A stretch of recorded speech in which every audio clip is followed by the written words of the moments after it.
Dati na rin tayo nag-feature at nag-document ng mga tertiary in a sanctuary. So, ibig sabihin, nasa semi-enclosed area sila. Iba pa rin talaga yung makakita ka sana ng mga tertiary na nasa wild. Yung talagang malaya silang makaalis. Kaya sa pagkakataong ito, susubukan namin silang maidokumento sa kagubatan ng Anda, Bohol.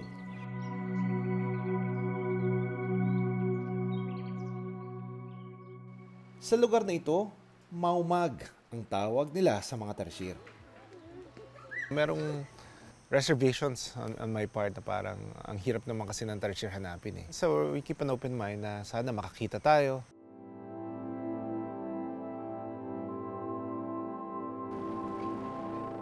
So pagdating namin din sa lugar, it was a sleepy town.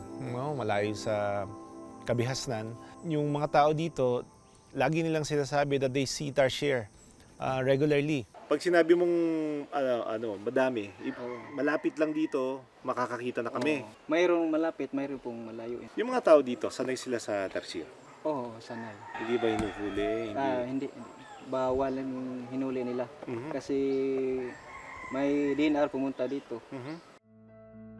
Pero noong wala pang batas, naikwento sa amin ni Mang Pedro kung paano nila ito hulihin. Kuya, magandang hapon po. 15 years ago, nanguhuli kayo ng tertiary para ibenta. Gano'ng kadalas kayo nagbebenta? Isang buwan. Pero may isa, may dalaw. Sa tingin nyo, sa buong buhay nyo, doon sa tagal na yon na nagbebenta kayo, mga ilang tertiary yung naibenta nyo? Konti lang.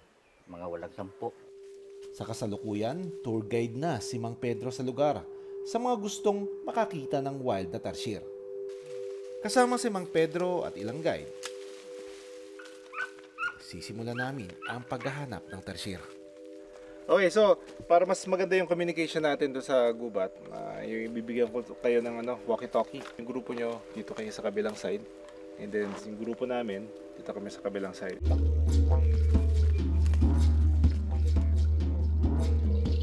Umakyat kami sa bundok, gaya ng mga dati nating paghahanap. Yung terrain is difficult, no? Pataas talaga siya, steep slope, and Bohol is karst, no? So limestone yung area, matatalas yung mga bato. Plus, yung vegetation is talagang very dense. Ang hirap i-penetrate nung kanilang lugar kung saan sila naninirahan. Tara.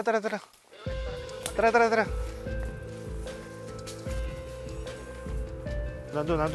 Sundan natin. Medyo masukal itong lugar kaya hindi natin makita exactly.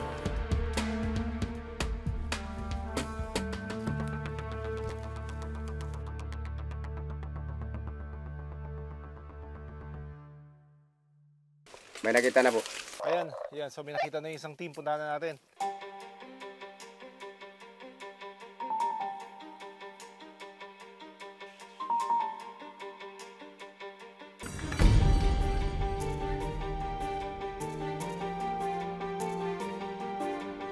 At sa wakas,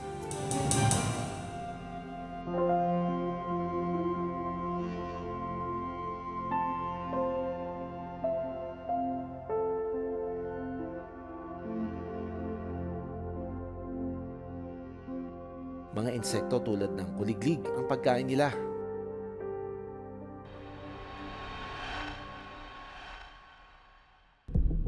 Mabilis kumilos ang tertiary at nagpapalipat-lipat ito ng puno.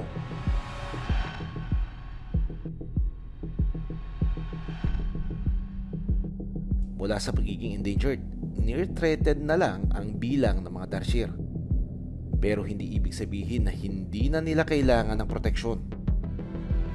Matatagpuan ng mga tertiary sa southeastern ng bansa tulad ng Bohol, Leyte, Samar at Mindanao. At considered rin ito na second smallest primate sa buong mundo. Ang kailangan lang talaga natin dito, tahimik lang. At saka huwag tayo masyadong maingay. At saka kapag lumilipat tayo ng pwesto, ingat tayo sa mga hinahawakan natin na mga puno. Kasi pwedeng maalog yung puno and ma-stimulate yung tertiary natin na lumipat at umalis. No? Ang hirap niyang kawanan kasi pinipili niya yung matataas na lugar. Tapos ang bilis niya lumipat. Ayan. Ayun, naamoy ka naman.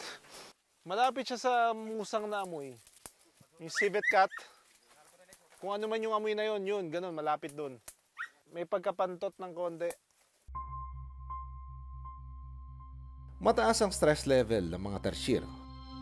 Sa katunayan, sinasabi ng mga eksperto na may ilang tarsier na nagpapakamatay sa captivity dahil sa trauma at ingay ng kanilang paligid. Nakita namin from a distance, yung tarsier nakakapit lang doon sa puno, nakaupo lang siya doon sa between sanga. Ayan. Ayan na pala. Kapag naaamoy ko na sense mo na, it's just a few meters from here. Siguro mga 10 feet away from us. Kakapit lang siya doon sa isang dahon ng palm.